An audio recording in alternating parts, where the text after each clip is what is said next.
I congratulate him for his efforts and that of the Rules Committee in acting swiftly. I appreciate the remarks of Mr. Cole, for whom I have great respect, but I disagree with his sense of a lack of urgency in action. I do agree with him of the consequences of our action. There are consequences to actions, and the actions of the President of the United States demand urgent, clear action by the Congress of the United States.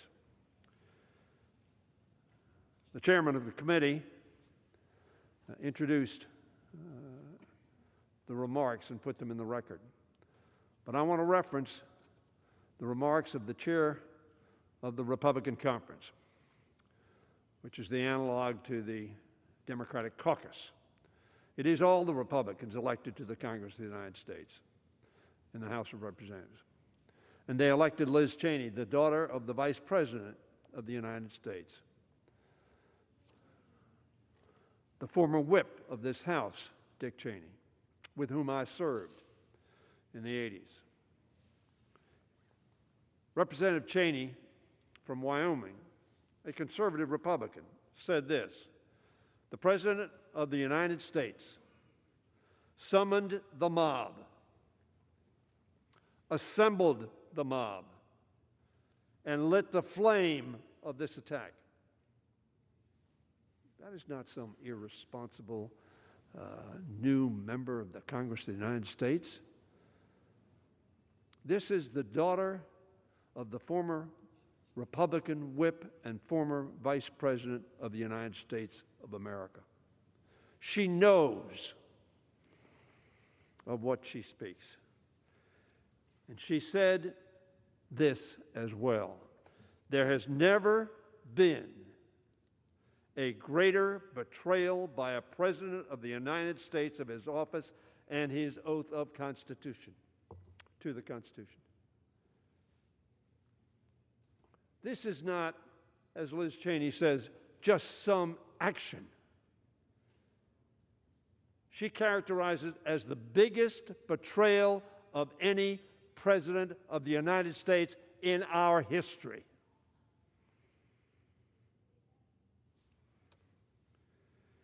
Mr. John Katko, not a backbench Republican who just got here and doesn't know what's going on. Mr. John Katko, who is the ranking Republican on the Homeland Security Committee, says this: "To allow the President of the United States to incite this attack without consequences is a direct threat to the future of democracy." This is not some backbencher on your side of the aisle, on their side of the aisle, Mr. Speaker. It reflects the sense of outrage, the sense of historic dissimilarity from the actions of any previous president. And then Mr. Adam Kinzinger, member to the NG Commerce Committee, a senior member from Illinois. So I have a member from Wyoming, a member from Illinois, and a member from New York. There will be others on this vote who will join them. And Mr. Kinzinger said this: if these actions, he hasn't had any hearings, he doesn't need any long, drawn-out consideration. If these actions are not worthy of impeachment, then what is an impeachable offense? There is no doubt in my mind that the President of the United States broke his oath and incited this insurrection. I tell my friend, Mr. Speaker, a gentleman for whom I have great respect, he is my friend, and I say that honestly, not just as rhetoric, as we say on this floor, because there's some that I don't consider friends, whose values I do not share. That is not Mr. Cole. We have a difference. Liz Cheney, John Katko, Adam Kinzinger, and other Republicans whom I have talked to within the last 24 hours believe this action is required. Now, let me say, I see the gentleman from Ohio is on the floor.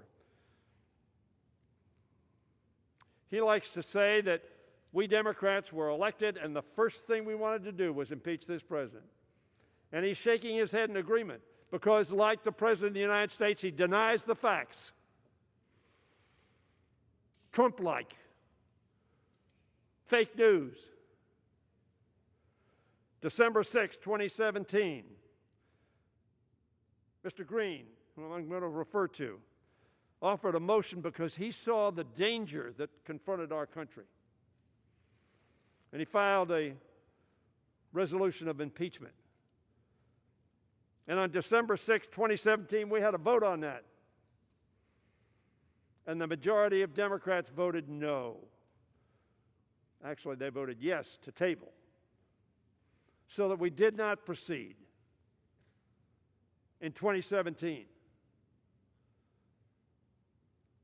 The gentleman from Texas, Mr. Green, thought, however, the next year that there was still a danger to our country.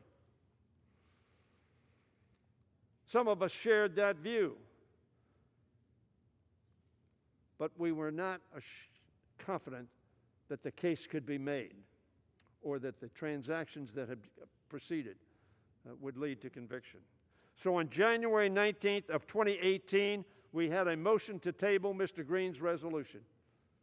And the majority of Democrats voted to table that resolution. What a rush to judgment. And then on July 17th, 2019, 9 days before the call to Ukraine to get the Ukrainian leader to act on the political behalf of the President of the United States and withheld money to defend the Ukrainian people from Russian involvement and offered that as a bribe. And on July 17th, the majority of Democrats voted to table that resolution. So, Mr. Speaker, there was no rush to judgment. And then that call to which I just referred was on July 26th, 9 days later. I call that the aha moment. Yes, I knew what I thought, but that was proof. And the gentleman, some gentlemen have lamented that we didn't know the whistleblower, because after all, if we knew the whistleblower, we could intimidate everybody else from coming forward. And this president has done everything he can to intimidate whistleblowers, people who came forward and told the truth. And we had witness after witness after witness who confirmed what the whistleblower brought to our attention. So the reason I rise today, and I'm going to speak on the resolution itself at some later time, is to recognize the contributions that Al Green of Texas has made to getting us to this place. And I just want to, I'm not going to read all the resolution, but I want to read some excerpts from the resolution he has introduced. We won't be considering his resolution. We'll be considering Mr. Cicilline and over 200 others who have signed on to the resolution. Mr. Green had a resolution when introduced, resolved that Donald Trump, President of the United States, is impeached for high crimes and misdemeanors, and the following articles of impeachment be exhibited in the Senate. Article 1 says, in his conduct with the President of the, in his conduct while President of the United States, unmindful of the high duties of his high office and dignity and proprieties thereof, and of the harmony and courtesies necessary for stability, to which my friend spoke, a gentleman from Oklahoma, John Trump, in violation of his constitutional and oath faithfully to execute the office of President,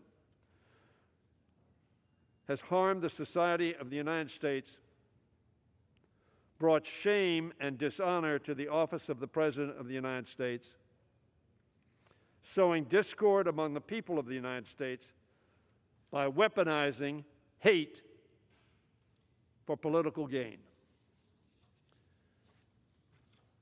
He went on to say on January 6, 2021, in a speech at the National Mall, President Donald Trump weaponized the hate and that resulted in violence, the deaths of multiple people, an assault on democracy, and an insurrection against the Capitol of the United States of America by inciting a mob. Who said that? Liz Cheney said it, and Al Green said it. Infected with white supremacists, carrying a rebel flag, erecting a gallows structure with a noose, wearing shirts and hateful messages, such as Camp Auschwitz, work brings freedom, and MAGA Civil War, January 6, 2021. MAGA Civil War. They had the hats on of the army of MAGA, which I refer to as Make America Grieve Again. We grieved at Fort Sumter. We grieved on December 7th, 1941, and we grieved on 9/11. And yes, we grieved on January 6th of this year. He goes on to say what the president told this mob that Liz Cheney said was recruited by the President of the United States. And I quote, this is the president talking to this mob. All of us here today do not want to see our election victory stolen by a bold and radical left Democrats, like the Secretary of State in Georgia and the governor of Georgia, which is what they are doing, and stolen by the fake news media, inciting, riling up, creating anger with the fake news and lies that the President of the United States said to these folks. That is what they have done and what they are doing, the President continued. We will never give up.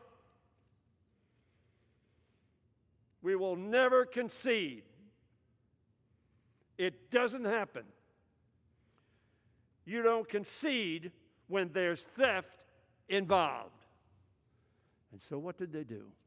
Incited by this president, as Liz Cheney said, as John Katko said, as Adam Kinzinger said, and frankly, what Secretary Chow acted upon, and what the Secretary of Homeland Security acted upon,